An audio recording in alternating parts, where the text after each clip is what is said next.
A Mitch and Jeremy exclusive. Are you ready? On air.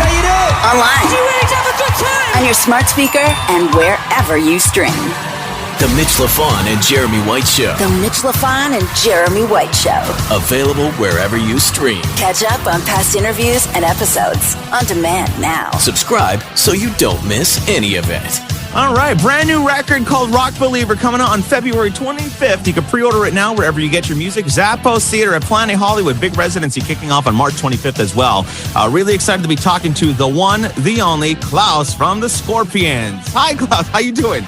Hi, Jeremy. Hi, Mitch. Hi, I'm fine. How are you guys? Good. Good. Right. Well, I'm a lot better now because I've actually had a chance to hear your album twice. And as a huge fan, I can say you have absolutely hit it out of the park. It is exactly what an old school fan wants. It's perfect. It's perfect. Thank you so much. Thank you so much. First of all, thanks for having me on the show, guys.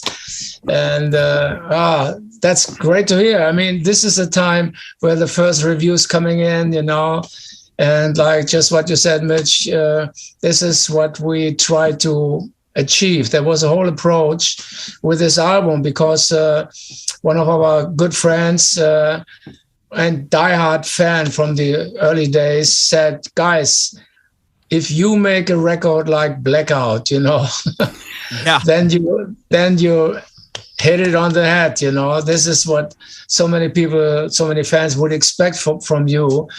And we say, okay, it's easy to say. It's 40 years ago. Come on, give me a break.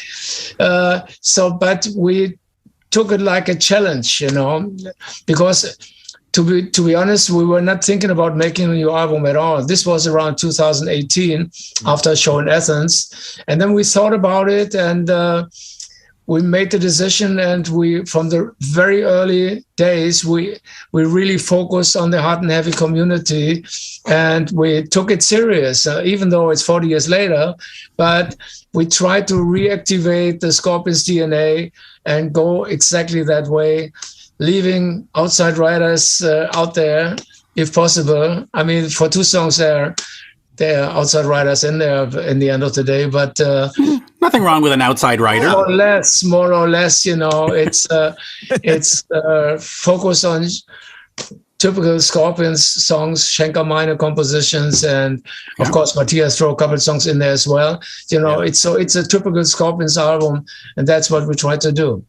Right. Yeah. Well, I would say as a fan that the album sounds fresh but familiar, and I like it. Great.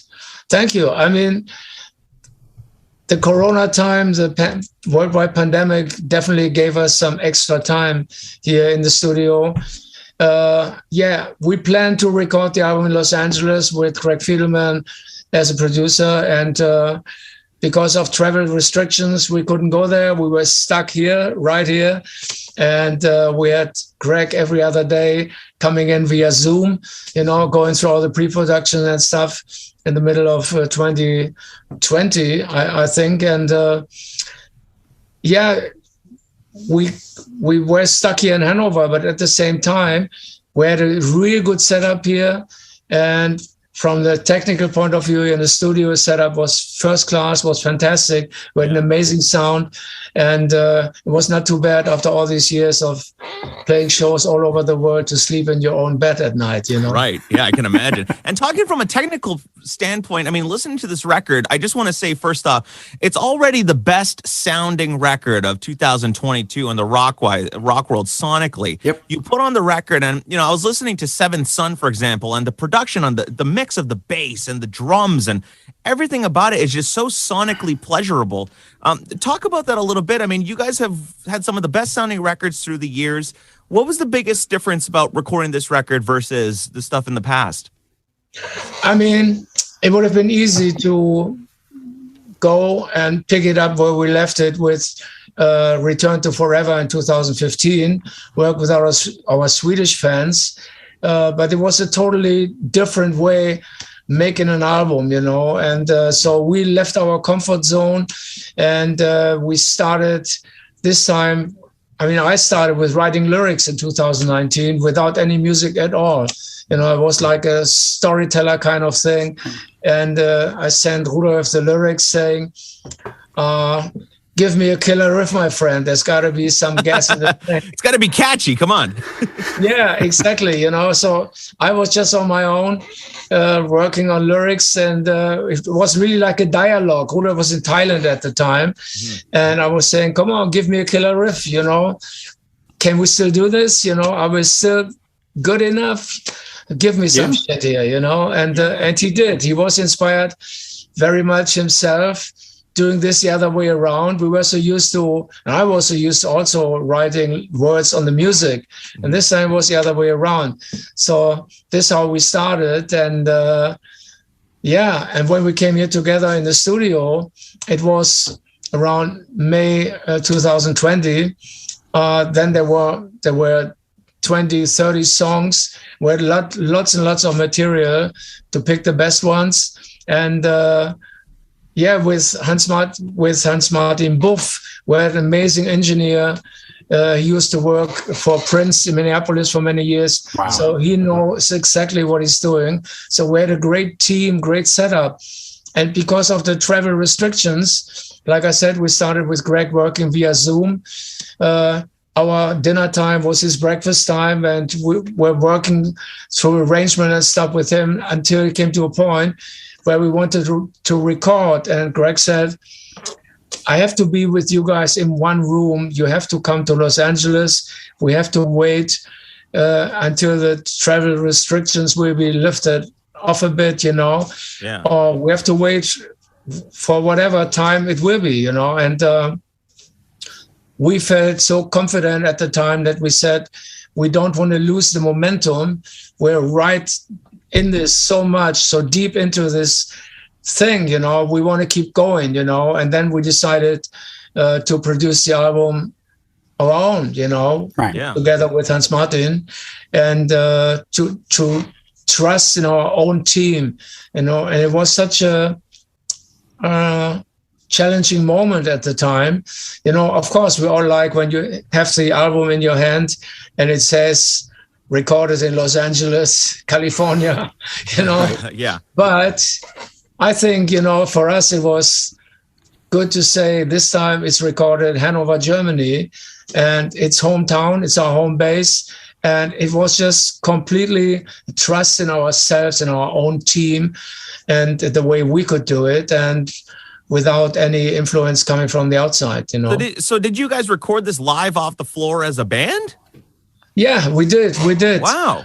This was an idea, it. especially with Mickey D in the band since 2016. Mickey gave us a good, fresh shot of Kicking fresh the ass energy. of extra energy, because he adds so much power. There was no question about it. We had to be in one room and to record the songs live.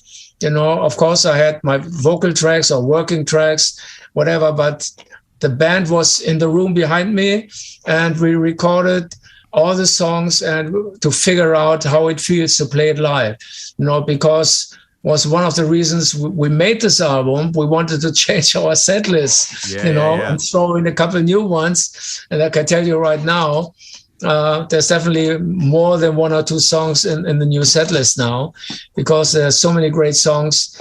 They feel great to play them live. And that's the way we recorded it, Well, listen, I'm hoping to hear Shoot for Your Heart live, because that is a great song.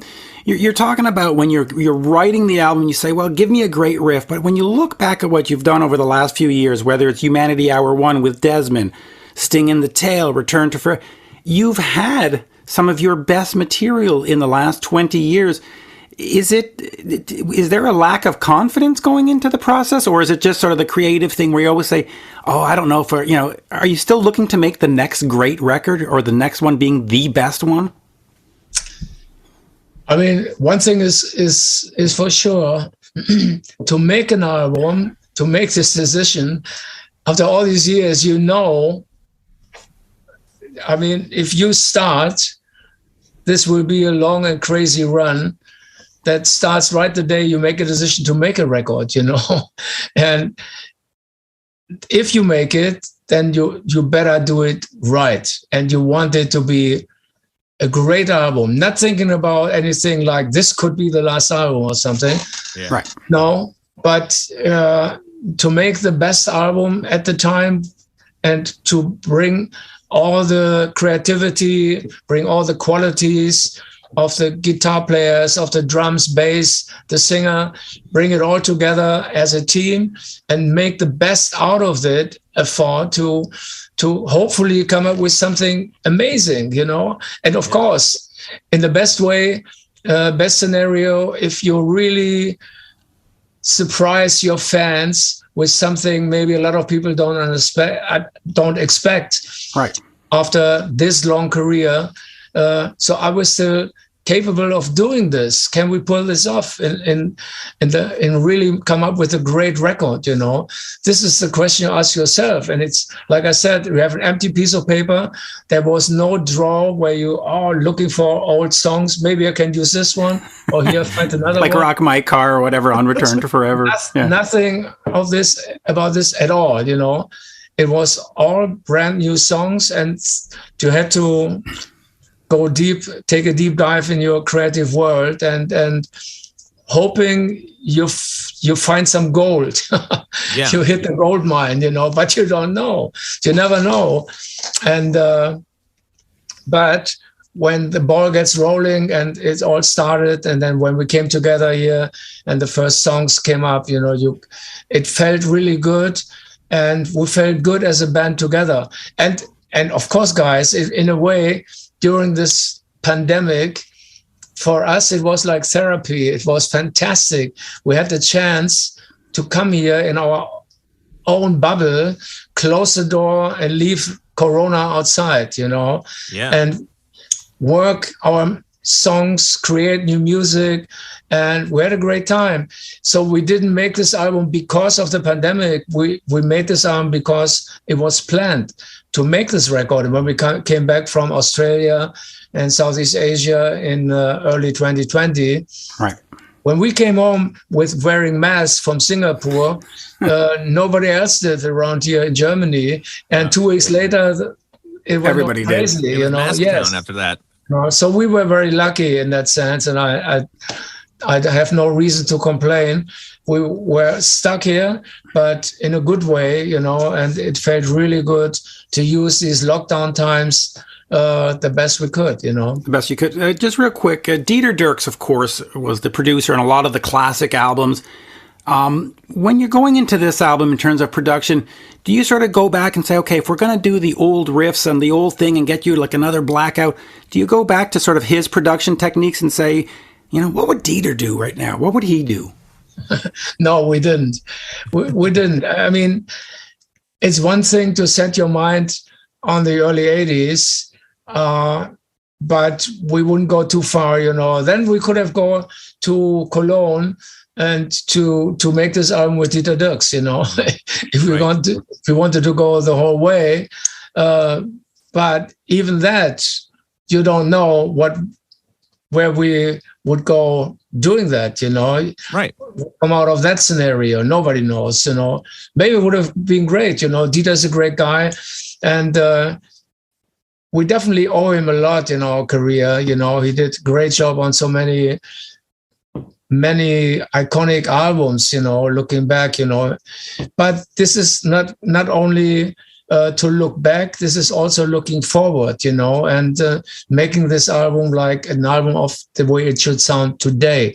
Now, we also did an Atmos 3D mix for you guys, just to know there will be an option to listen to this record in Atmos 3D, which sounds like you mentioned, Seventh Son. When you listen to that, you go, wow, yeah, it's fantastic, So we used all the modern technology to make it sound like 2022, but the spirit and what we wanted to achieve was way back in 80s, like Blackout, Love at First Thing, and try to find the Scorpions DNA, whatever that is. When we talk about it, we don't even know what it is, but I think our fans, they hear it in the songs, they hear it in the songwriting. What for them, this is a Scorpion song, this is a typical Scorpion song, and this is what we try to find. We're speaking with Klaus from the Scorpions, brand new record, Rock Believer, coming out on February 25th. You can pre-order it now wherever you get your music. Also, Residency at the Zappos Theater at Planet Hollywood, kicking off on March 25th. Klaus, you're talking about the classic Scorpion sound and kind of going for that kind of vibe. When a lot of bands are going out on the road and just mailing it in, they go out and play the hits. I mean, you could easily go out and play Rock You Like a Hurricane and No One Like You till the cows come home, but you keep putting out this incredible, I mean, this record, I think it's the best rock record of 2022 already. And I mean, 50 years later, how have you not run out of riffs yet is the question. That's a good question to the riff master. But I mean, even that lyrically, I mean, how do you still have songs left in the chamber? Yeah, that was the question I asked myself in 2019. When I asked myself, what the hell is it what you want to write about? What is it what you want to say, you know? And I was afraid for Rudolf to send me 20 demos with vocal lines already where to put the words in, you know?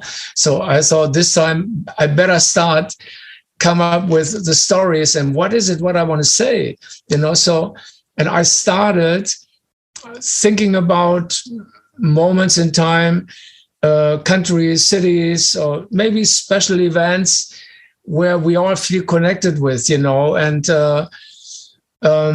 like, for example, Knock 'Em Dead is one of those songs. It's about when we played for the first time in the United States, and our managers before we went out on stage, they always said, "Go knock 'em dead, knock 'em dead." Yeah. You know?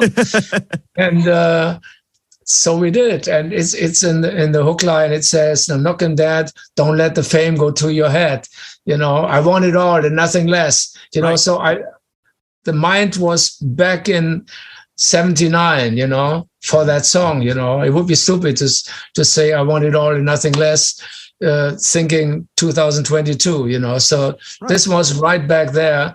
And little things and stories. And also there's one of the bonus tracks for the UK called Hammersmith, which is about when we played 75 in the UK for the first time, playing iconic venues, clubs like the Marquee in London, in Soho, you know, and where we met Lemmy for the first time. So actually Mickey wrote that song with Rudolf together, you know, so this is also one of the surprise tracks, you know. But this is where I started writing stories, you know, and that's why I think the lyrics are pretty strong this time around.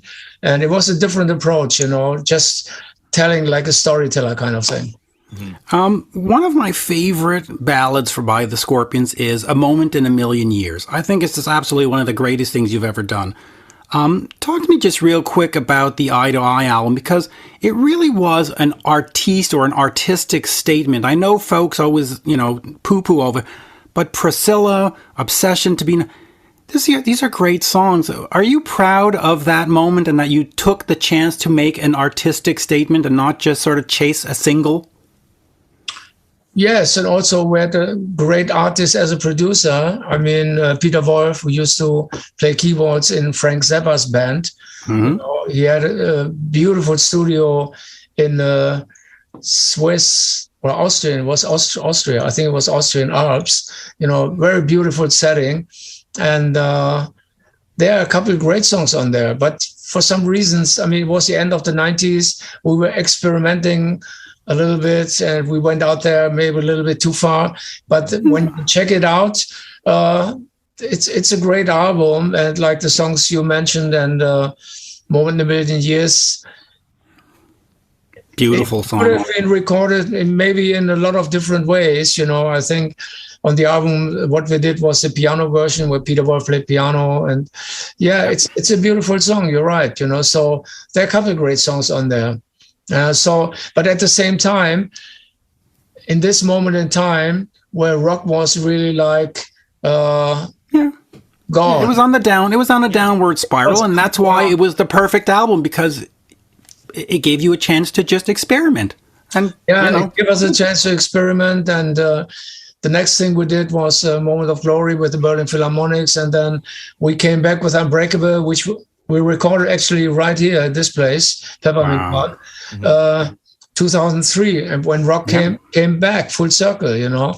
Yeah. But Blood Too Hot, one of your greatest songs. I look back, and especially when I think Eye to Eye and all those sessions in Austria, I think also I'm glad that we stayed together. We kept the band intact, and we kept going through those difficult times where it sometimes it felt like it would have been easy to go and let it go and say, that's it. There's no audience for rock anymore. You know, it's totally different. But where did that audience go, Klaus? Like where did all the rock fans go? I think that's when we heard the first time, rock is dead, you know. Yeah. Well, was it like early 90s? Was it because of Nirvana? I don't know, you know. And we heard rock is dead many years later with rap and hip hop, all those different genres. And of course, today, hip hop and rap is very popular all over the world. No question about it. But we think hard rock and heavy rock is still very well and alive, and there are millions of rock believers out there, and this is where we recorded this album, where we dedicated this record and this song, Rock Believer, to the worldwide rock believers out there, you know, because they're not dead at all. They're very well and alive. You see it like in big festivals like the Wacken Festival. Yeah. There's still a huge fan base out there. You know, we can't wait to share the new music with our fans around the world. We play the Hellfest in France this summer. There are 100,000 tickets sold already. So the hard and heavy community is there and is very well and alive. Yeah, I'll just say one thing. We never left. Radio left the bands. Exactly. I bought all the albums. Exactly. Even today, when you listen to mainstream radio, you would never hear a Scorpion song. You would never hear Guns N' Roses or Aerosmith or Whitesnake, you know, because you hear The Weeknd, you know, or all these other new acts, new bands, very popular music, and sometimes also great songs. But you're right, it's the media that puts rock and heavy metal in this corner, but people are there, and the rock believers are there around the world, and they're still going strong. So brothers and sisters, and maybe the father goes like, check out this band, you know, and so it goes from generation to generation. And this is what we see right now. And Listen, I bought them all. I bought Unbreakable. Like a hurricane.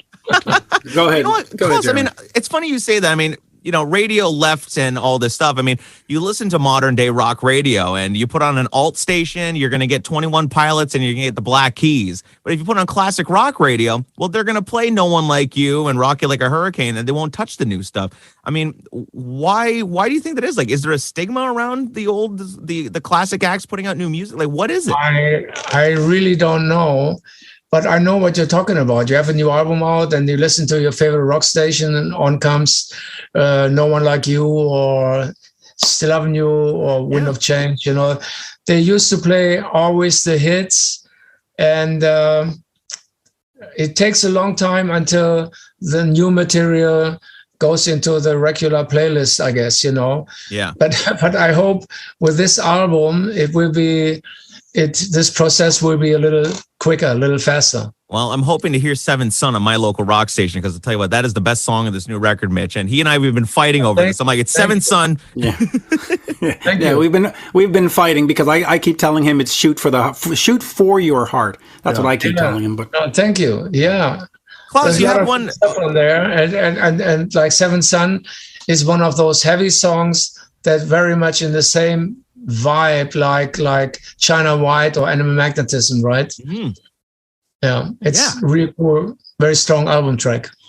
One last, just before we wrap up, of course, brand new record coming out on February 25th, Rock Believer. You can pick that up now. Talking about going and making this new record, has it been a fun experience? I mean, just looking at the album cover alone, I saw the album cover, I'm like, this is a Scorpions album cover. I mean, just looking at the whole thing and the sound, I mean, it's classic Scorpions to me. Was it a fun time to go in and do this? The album cover? Everything. Of course it was a fun time. I mean, we have the time of our lives, you know. I mean, Rudolf and myself, we're a little over 70 now. It's like it comes hardly over my lips, but that's the way it is, But we stay young in our hearts, But of course, this is a very special moment in our life. Who knows how long this road is with us, how long we walk this road, how long we are out there as road warriors, and how long can we keep up the flame until we pass it on to the next generation. I don't know, we're very grateful for this long journey, and this album, Rock Believer, might be the ice on the cake, Mm-hmm. Yeah. No, I need more. Get into the studio for the next one, please. Yeah, believe it or not, this is what we were saying when we came to the end of the mixing, the mastering process, and all that. It was we were here. What we do now? What can we do now? Just keep going. As Martin said, let's keep going. We just keep going recording. Yeah. And I'll say this quickly as a fan. I'll let Jeremy finish. The albums you've made in the last 20 years, and I've said it at the beginning, are some of the best music you have ever released. Humanity Hour 1 is perfection. It's just absolutely a perfect record. And I love everything on Return to Forever. And there you go. Jeremy, go ahead, wrap it up. Yeah. Well, listen, Thank you so much. Brand new album, Rock Believer, coming out February 20. Make sure you go get your tickets, by the way. This residency at the Zappos Theater, Planet Hollywood, is going to be absolutely phenomenal. What can fans expect from the residency in Vegas? Well, a new set list and a new show. We have another meeting about all the content that will be on the video LED walls, and stuff. We have another meeting right here tomorrow, and the last meeting we had, we saw all the new stuff, the new stage set, everything was like, wow, we were blown away. So we are excited. Not only present new songs, but also like the whole new show. It will be a whole new look, and I mean, yeah, I hope we're not too rusty, we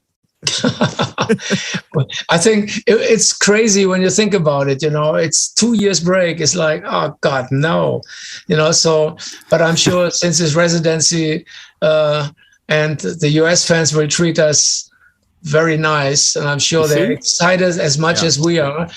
And of course, we come back for a Canadian and US tour later this year. Yeah. It's all in the working right now, and it looks like we kick off the tour in the fall in Toronto. Nice. Well, hopefully we'll get you to Montreal. They did a farewell tour before. They can't leave. They can't. They can't quit. They can't. You're not, Klaus. We're not going to let you quit. Just stop it now. Enough of this. Stop it. There you go. Finish it off. Thank you. Listen, Thank you, Klaus. And real quick, I just want to say, Klaus, you're very special to me as a SpongeBob fan. You are part of the SpongeBob universe with David Bowie and Dee Snider. So you're a part of a very exclusive club. And I wanted to say thank you for your support of SpongeBob. Thank you. Yeah, last SpongeBob was cool. Do you think you'll do any more of that, or was that like that's it? No, that was that, so no, but it was fun. I enjoyed it a lot. It's a couple of years ago. Yeah. But now I became a spy, Yes. Oh, that's right, with the CIA. That's right.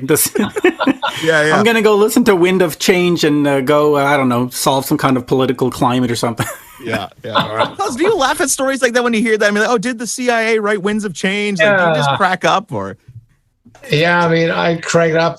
I really cracked up when I heard this conspiracy theory, But these things are happening these days, and this podcast became very popular.